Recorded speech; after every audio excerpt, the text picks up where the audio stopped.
So when you listen to your music, also to Neon Golden, the former album, you know, it's very pleasant and easy, you know, sounding.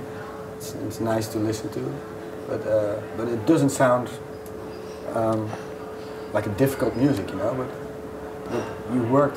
you experimented for every song you tried thousands ideas, and then. Yeah, it's not really 1,000. It's, you know, it always depends. There are some songs where we really work a lot, and some are kind of, you know, quite clear from the beginning.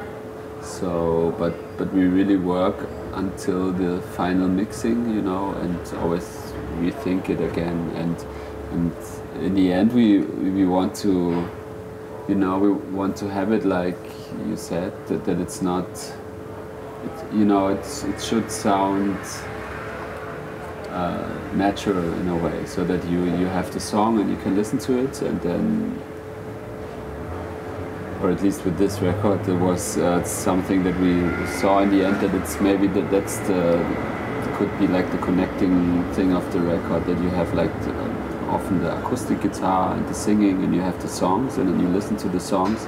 And that's maybe the first thing that you really listen to, is like the melodies and the singing.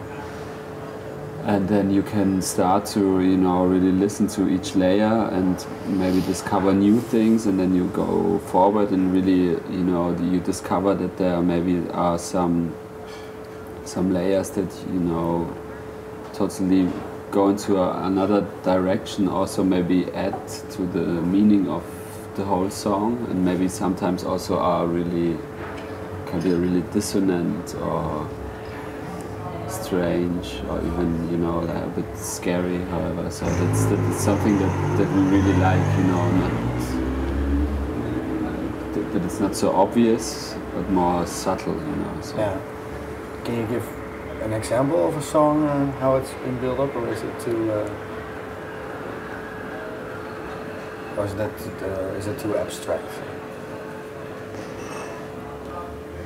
Oh, there's, for example, the second song is called "Where in This World," and it started with an electronic track by Martin, and this electronic track he gave to me, and I made a kind of a very folky, simple song over it that kind of goes a bit away from his harmonies, and so we started to arrange this electronic track together with my singing, and this then we had Micha playing some bass and keyboard stuff, and then we invited a friend, a very good friend called Karl Österheld, who also was improvising over it and came with a really great melody, I think, that comes, you know, in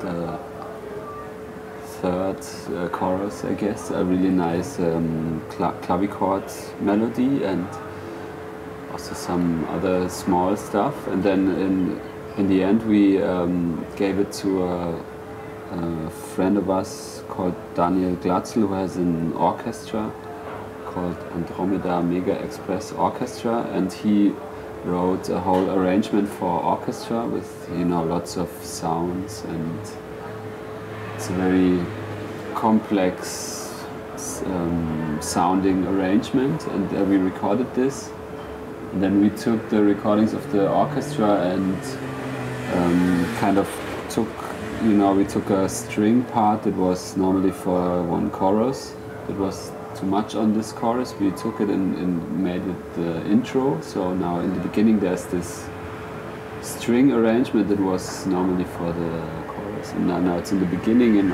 in the rest it's quite the same as he wrote it, and yeah, more or less that's for this song it was the main stages of the song, you know, how it developed.